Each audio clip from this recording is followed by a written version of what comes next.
Parents మెచ్చిన university Sankal Chand Patel university Gujarat.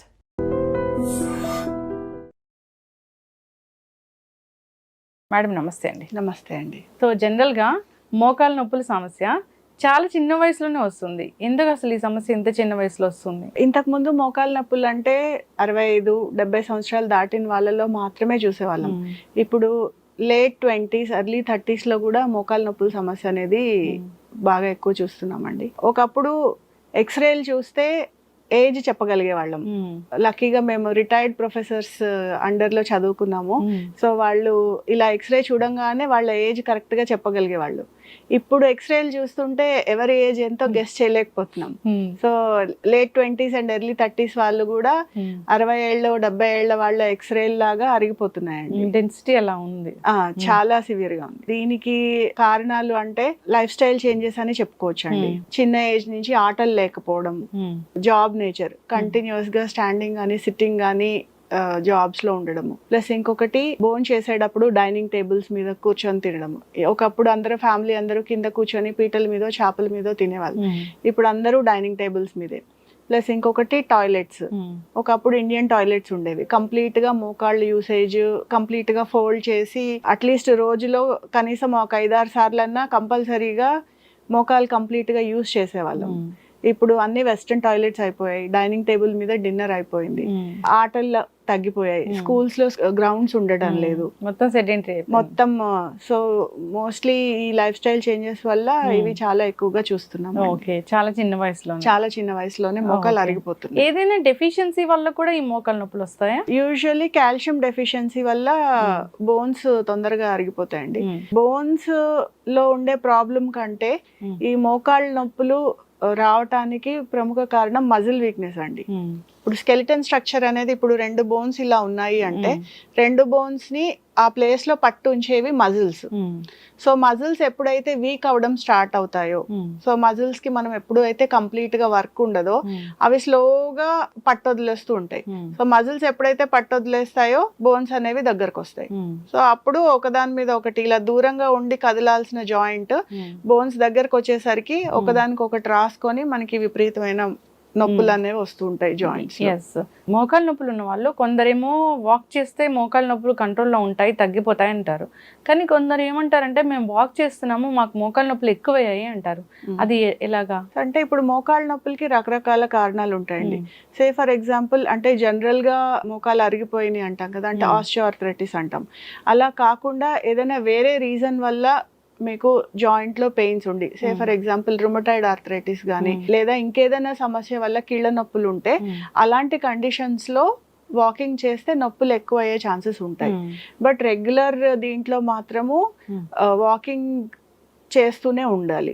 So మనం ఎప్పుడైతే యాక్టివిటీ తగ్గుతుందో, ఇందాక మనం మాట్లాడుకున్నాం కదా మజిల్ వీక్నెస్ వచ్చినప్పుడు ఆ జాయింట్స్ అనేవి అరిగిపోతూ ఉంటాయి. చాలా మంది చెప్తూ ఉంటారు ఆల్రెడీ అరిగిపోయిందండి, ఇంకా ఎక్కువ నడిస్తే ఇంకా ఎక్కువ అరిగిపోతుందేమో అని అసలు నడవటం మానేసాము అనేసి. అది కరెక్ట్ కాదండి.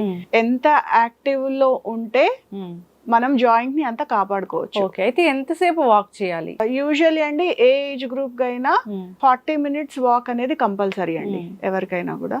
ఎస్పెషల్లీ మనకి మోకాలు నొప్పులు ఉన్నప్పుడు దాన్ని ఓవర్ స్ట్రెయిన్ అవ్వకుండా చూసుకోవాలి. మన కంఫర్ట్ లెవెల్లో ఎంత వాక్ చేయగలిగితే అంత వాక్ చేయొచ్చు, బట్ ఓవర్ ఎగ్జర్ట్ అవ్వకుండా చూసుకోవాలి. సో అంటే ఓవర్ ఎగ్జర్ట్ అంటే మోకాలు నొప్పులు వచ్చేంత వరకు, నొప్పులు బాగా వచ్చేసి మనం కంప్లీట్ గా అలసిపోయి మోర్ దాన్ 1.5 hours అలా ఎక్కువ చేసేసి అలా కాకుండా, సో ఇప్పుడు మనకి మోకాలు నొప్పులు ఉన్నప్పుడు ఒకవేళ కంటిన్యూస్ గా కనుక నడవలేకపోతే ఒక 10 minutes నడవటము, ఒక 2 minutes బ్రేక్ తీసుకోవడము, మళ్ళీ ఒక 10 minutes నడవడము, అలా రోజు మొత్తంలో ఒక 40 minutes వాక్ అనేది కంపల్సరీ. సో మజిల్ అనేది అది కదులుతూనే ఉండాలి. మజిల్ అనేది దాన్ని ఎంత యాక్టివ్ గా ఉంచితే మన జాయింట్స్ అంతా స్ట్రాంగ్ గా ఉంటాయి. సో ఈ మోకాలు నొప్పులు ఉన్న వాళ్ళకి కొన్ని రకాల ఆహారాలు కూడా చెప్తూ ఉంటారు. అవి ఎలాంటి ఆహారాలు తీసుకుంటే మంచిది అంటారు? అంటే ఎలాంటి నొప్పులు ఉన్నా కూడా మన బాడీలో జాయింట్స్ హెల్తీగా ఉండాలి, లేకపోతే మజిల్స్ అన్ని స్ట్రాంగ్ ఉండాలి, బోన్స్ హెల్తీగా ఉండాలి అంటే డి విటమిన్,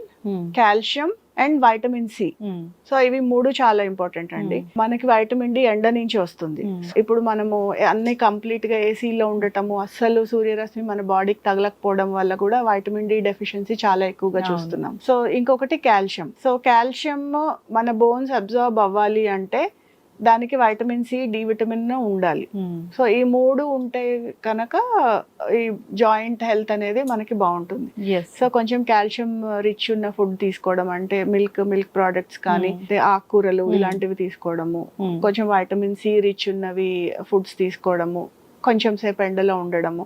సో ఇవి కనుక రెగ్యులర్ గా చేస్తూ ఉంటే మనము మన జాయింట్ హెల్త్ ని కాపాడుకోవచ్చు. ఓకే. అయితే జనరల్ గా ఈ మనం 20 years ఆఫ్ ఏజ్ అలానే చూస్తూ ఉన్నాం ఈ మోకాల నొప్పులు. అయితే ఏంటంటే వీళ్ళు బాడీ బిల్డ్ చేయాలి, జిమ్ కి వెళ్ళాలి, ఇలాంటివి ఉంటూ ఉంటాయి. సో వీళ్ళు ఎలాంటి వ్యాయామాలు అవాయిడ్ చేస్తే మంచిది అంటారు? బాడీ మజిల్ బిల్డ్ చేసే వ్యాయామాలు డెఫినెట్లీ మంచివేనండి. కాకపోతే జిమ్ కి వెళ్ళే వాళ్ళు ఎక్సెసివ్ గా మజిల్ బిల్డ్ చేసేయాలి, చాలా ఫాస్ట్ గా మజిల్ వచ్చేయాలి అన్న దీంతో చాలా ఎక్కువ గంటలు జిమ్ లో కష్టపడి చేసేస్తూ ఉంటారు. అలా కాకుండా కొంచెం ఆప్టిమైజ్ చేసుకుని, అంటే కొంచెం టైమింగ్స్ చూసుకొని మధ్య మధ్యలో బ్రేక్స్ ఇస్తూ చేసుకుంటే ఎలాంటి ఇబ్బంది రాకుండా ఉంటుంది.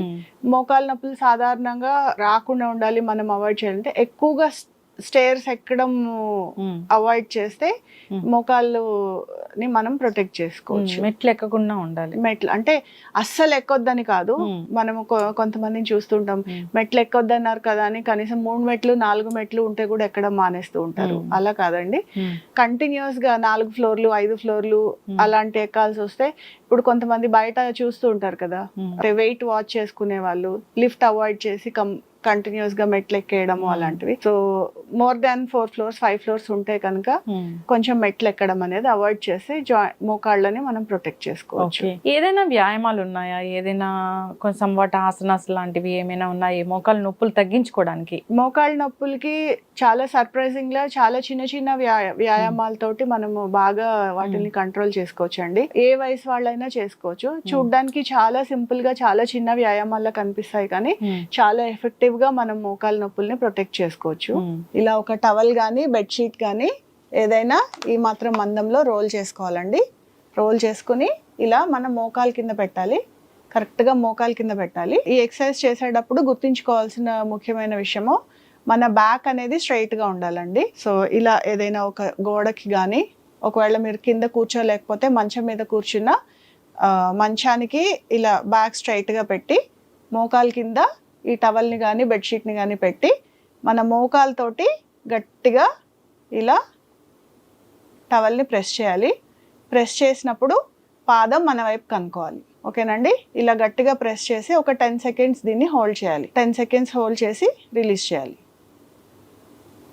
ఇలా ఈ వ్యాయామాన్ని ఒక 10 సార్లు రిపీట్ చేయాలి.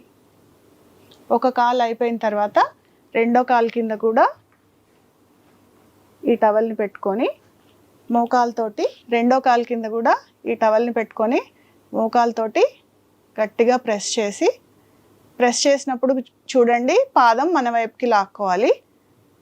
ఒక 10 seconds హోల్డ్ చేసి రిలీజ్ చేయాలి. మోకాల నొప్పులకి వ్యాయామాలు చేసేటప్పుడు గుర్తుపెట్టుకోవాల్సిన విషయము, ఒక మోకాలు నొప్పి ఉన్నా కూడా 2 మోకాళ్ళకి కంపల్సరీ వ్యాయామం చేయాలండి. మోకాలు నొప్పి అని ఒకటే కాలుకి వ్యాయామం చేస్తే, ఒక కాలు నొప్పి పెట్టినప్పుడు మనం దాని మీద బరువు పడకుండా అవాయిడ్ చేయడం కోసం రెండో కాలు మీద ఎక్కువ బరువేసేస్తాము. సో దాంతో రెండో కాలు కూడా ఎఫెక్ట్ అవుతుంది. సో అలాంటివి జరగకుండా ఉండాలంటే వ్యాయామం చేసినప్పుడు 2 కాళ్ళకి కూడా వ్యాయామం చేయాలి. ఎస్, అయితే మేడం మీరు చెప్పినట్లుగా చిన్న చిన్న వ్యాయామాలతో ఈజీగా మనం మోకాల నొప్పులు తగ్గించుకోవచ్చు. అవునండి, నిజంగా మోకాల నొప్పి వచ్చిందంటే దానికి ఒక టాబ్లెట్ వేసుకుంటారు, దానివల్ల వచ్చే కాంప్లికేషన్స్ చాలానే ఉంటాయి. అవునండి. సో కింద కూర్చొని చేసే వ్యాయామం మనకు చాలా సింపుల్ గా ఉంది. అయితే ఇంకా ఎటువంటి వ్యాయామాలు చేసుకుంటే ఈ మోకాల నొప్పుల నుంచి మనం విముక్తి పొందొచ్చు? ఇలా మనం ఎలా కూర్చున్నామో అలాగే చేసుకోవచ్చండి. ఎలా చేయాలో చూపిస్తాను. మోకాల నొప్పులకి సంబంధించి ఏ వ్యాయామం చేసినా మీరు గుర్తుపెట్టుకోవాల్సింది, మన బ్యాక్ అనేది స్ట్రైట్ గా పొజిషన్ చేసుకోవాలండి. మన బ్యాక్ స్ట్రైట్ గా ఉందో లేదో చేసుకోవడానికి ఈ వ్యాయామము అద్దం ముందు చేస్తే మన పొజిషన్ మనకు అర్థమవుతూ ఉంటుంది. సో ఇలా కూర్చున్నాను కదా, సో ఇప్పుడు మన మోకాల్ని ఇలా స్ట్రైట్ గా పైకి లేపాలి. సో పైకి లేపి పాదం మన వైపు కనుక్కోవాలి. ఈ కింద నుంచి స్ట్రెచ్ అయింది మనకు తెలుస్తూ ఉంటుందండి. సేమ్ ఇందాక మనం చూపించాం కదా, 10 seconds హోల్డ్ చేసి స్లోగా కింద పెట్టాలి. అట్లాగే రెండో కాలు కూడా పైకి లిఫ్ట్ చేసి పాదం మన వైపు కనుక్కోవాలి. పాదం అనుకొని ఒక 10 సెకండ్స్ హోల్డ్ చేసి స్లోగా కింద పెట్టేయాలి. సో ఇలా ఎన్ని టైమ్స్ చేయాలి? 10 టైమ్స్ అండి, each leg 10 times. So with మనం ఇందాక చూపించిన వ్యాయామంతో పాటు ఇది చేసుకుంటే సరిపోతుందా? అవునండి. ఓకే. ఇప్పుడు ఇది రెండో ఎక్సర్సైజ్ చూసాం కదా, ఇంకొక చిన్న ఎక్సర్సైజ్ అండి. సేమ్ ఇలా కూర్చునే చేసుకోవచ్చు. ఇప్పుడు ఒక్కొక్క కాలు పైకి ఎత్తాం కదా, ఇప్పుడు ఒక కాలు మీద ఒక కాలు క్రాస్ చేసి సేమ్ బ్యాక్ స్ట్రైట్ గా ఉండేటట్టు చూసుకొని పైకి లిఫ్ట్ చేయాలి. ఇప్పుడు మనము కిందున్న కాలుకి వ్యాయామం ఇస్తున్నట్టు పైనున్న కాలు కింద కాలుని రెసిస్ట్ చేస్తుంది. అంటే అగెయిన్స్ రెసిస్టెన్స్ మనము ఈ కాలుతో వ్యాయామం చేస్తున్నాం. సో సేమ్ పాదం మన వైపు అనుకొని ఒక 10 సెకండ్స్ హోల్డ్ చేసి కింద పెట్టేయాలి. తర్వాత ఆల్టర్నేట్ చేయాలండి. ఇది ఈ కాలు మీద వేసుకొని పైకి లిఫ్ట్ చేయాలి. మనం కింద కాలు ఏ కాలు అయితే కింద ఉందో దానికి మనం ఎక్సర్సైజ్ చేస్తున్నాం, పైన ఉన్న కాలు దానికి రెసిస్టెన్స్ ఇస్తుంది. సేమ్ పాదం మన వైపు అనుకోవాలి, ఒక 10 సెకండ్స్ హోల్డ్ చేసి కింద పెట్టేయాలి. ఓకే. సో ఇవి మార్నింగ్ ఈవినింగ్ 2 పూట్ల చేసుకోవచ్చు? 2 పూట్ల చేసుకోవచ్చు అండి. సో ఏవైతే మోకాళ్ళ నొప్పులు ఇబ్బంది పెడుతూ ఉన్నాయో సో ఆ పెయిన్ నుంచి అయితే రిలీఫ్ ఉంటుంది, పర్మనెంట్ సొల్యూషన్ అయితే కాదు కదా? పర్మనెంట్ సొల్యూషన్ అంటే ఇప్పుడు మనకి ఆల్రెడీ మోకాళ్ళు ఎంత వరకు అరిగిపోయాయి అనే దాన్ని బట్టి గ్రేడింగ్ ని బట్టి ఉంటుందండి. సో ఆల్రెడీ మనకి చాలా ఎక్కువ అరిగిపోయాయి, ఇర్రివర్సిబుల్ డ్యామేజ్ ఆల్రెడీ జరిగిపోయింది అన్నప్పుడు మనము దీంతో కొంతవరకు ఉపశమనం పొందొచ్చు. అదే మనం స్టార్టింగ్ స్టేజ్ లో కనుక అంటే మనం గుర్తించగలిగితే ఈ ఎక్సర్సైజెస్ రెగ్యులర్ గా చేసుకుంటూ ఉంటే మన జాయింట్ ని ఫర్దర్ గా డ్యామేజ్ అవ్వకుండా కాపాడుకోవచ్చు. ఖచ్చితంగా. సో ఒక రకంగా పర్మనెంట్ అనే చెప్పొచ్చు. ఓకే. మోకాళ్ళ నొప్పి సమస్య అనేది చాలా వేధిస్తుంది. సో ప్రతిరోజు కాకపోయినా 10 days లో ఒక్కసారైనా మనం ఫేస్ చేస్తూ ఉంటాము. సో అలాంటి వాళ్ళు ప్రతిరోజు ఎక్సర్సైజ్ చేసుకుంటే మంచిది, రాకుండా కూడా ఉంటుంది. సో ఉన్న వాళ్ళైతే చేస్తే ఇది ఖచ్చితంగా కంట్రోల్లో ఉంటుంది. సో కాంటాక్ట్ చేయాలని కోరుకున్నాం. ధన్యవాదాలు. నమస్తే.